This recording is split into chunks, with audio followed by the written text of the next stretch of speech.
Bonjour à toutes et à tous, bienvenue dans cette nouvelle vidéo. Alors, ce ne sera pas une vidéo à proprement parler club, mais plutôt un petit retour d'expérience.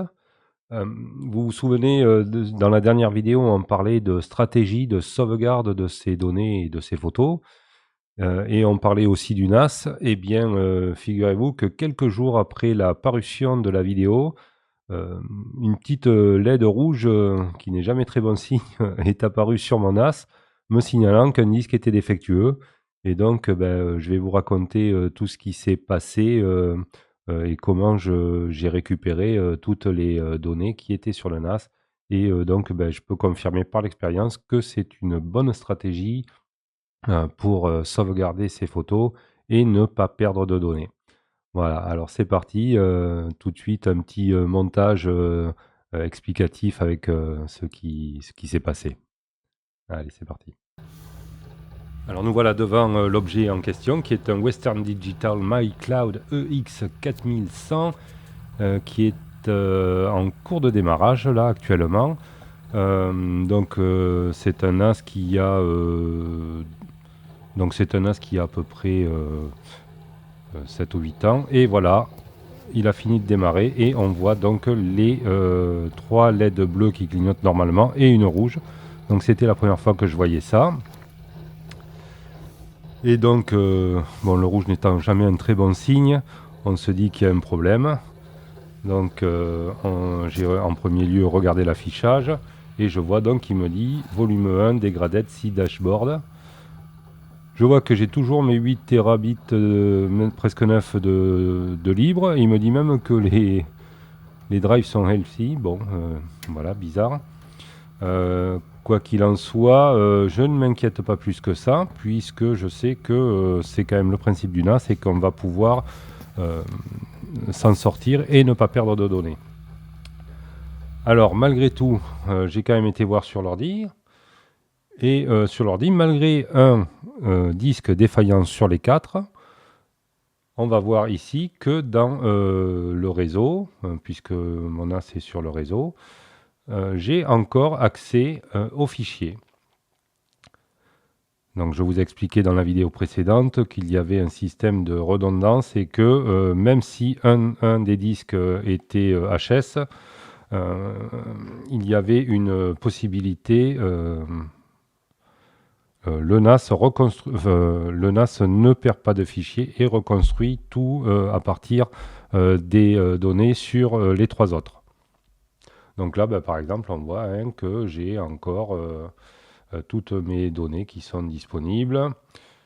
Et donc, si je lance une des vidéos précédentes que je sauvegarde, voilà, on voit que elle fonctionne.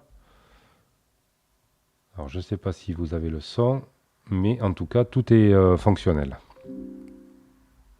Donc là, maintenant, on va sur l'admin du NAS. On ne se trompe pas de code et d'identifiant. Je mets mon code secret et donc nous voici sur l'interface proprement parlée du NAS. Et là, on voit que effectivement, j'ai une alerte qui me dit que j'ai un volume qui est défectueux et qu'il va falloir que je fasse quelque chose. Donc ce quelque chose, c'est assez simple, il va falloir le remplacer. Voilà. Donc un système défectueux. Donc du coup, qu'est-ce que j'ai fait?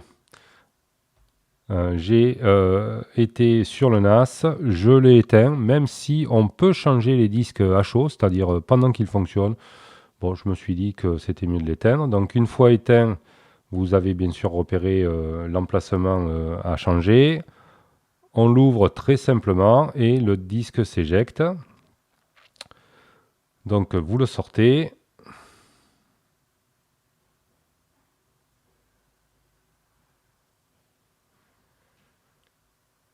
Voilà la bête qui est sortie. Je vous fais grâce de l'unboxing. Donc voici le disque défectueux et voici le nouveau. Alors c'est pas tout à fait la même chose puisque entre-temps les technos ont changé, ils sont passés, ils ont changé un peu, notamment les mémoires cache dans les disques.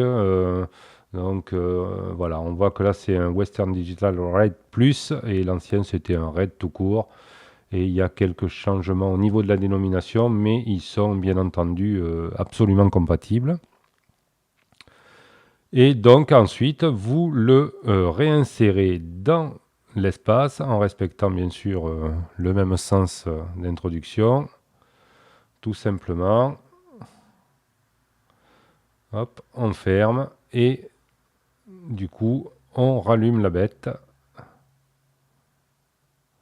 Et on va regarder ce qui se passe, hein, puisque pour moi c'est la première fois. Donc là, on fait le test en direct.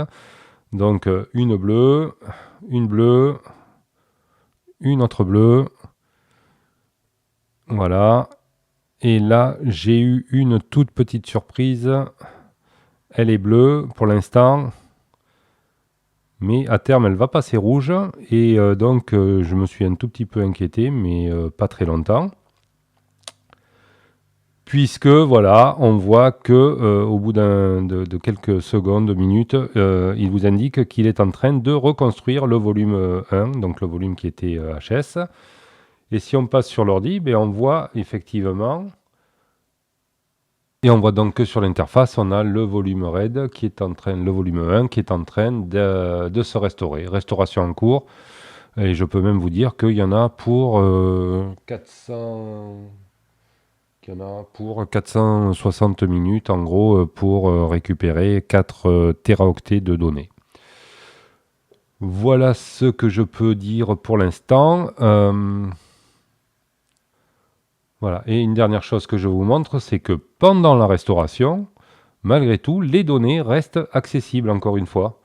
Donc c'est vraiment un outil très performant pour travailler, continuer à travailler si on veut. Alors, clairement, je ne vais pas mettre de fichier dessus et je ne vais pas aller travailler sur un fichier, mais là, bon, ben, on voit que j'ouvre une photo et que ça marche. Alors, le temps de la récupérer sur l'autre écran et de la mettre sur celui-ci. Mais donc, effectivement, j'ai ma photo qui est là, toujours accessible. Donc, c'est vraiment c'est un outil parfait de sauvegarde. Voilà, on ferme tout et on le laisse travailler encore quelques heures. On se retrouve très certainement ensuite pour une petite conclusion.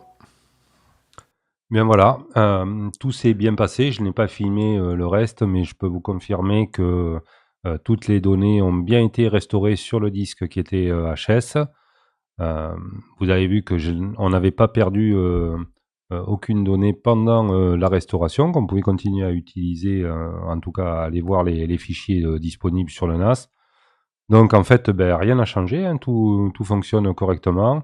Alors maintenant, je me dis que vu que le NAS a été mis en fonction en 2016-2017, les disques durs étant tous de la même période, il est probable, enfin, ou en tout cas possible que encore un disque ou deux lâche en cours d'année ou assez rapidement. Mais maintenant, je sais comment ça se passe, je ne suis pas inquiet et je sais que tout va bien se remettre en place une fois que le disque est changé. Alors, c'est quand même une sécurité de l'esprit et une sécurité des données, donc c'est cool.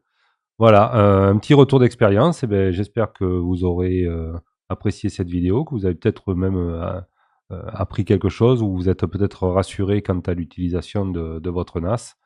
Vous n'hésitez pas, hein, bien sûr, à mettre un petit like et un petit commentaire, à vous abonner à la chaîne. Et on se retrouve très bientôt ben, pour une vidéo consacrée à la photo. Bye bye!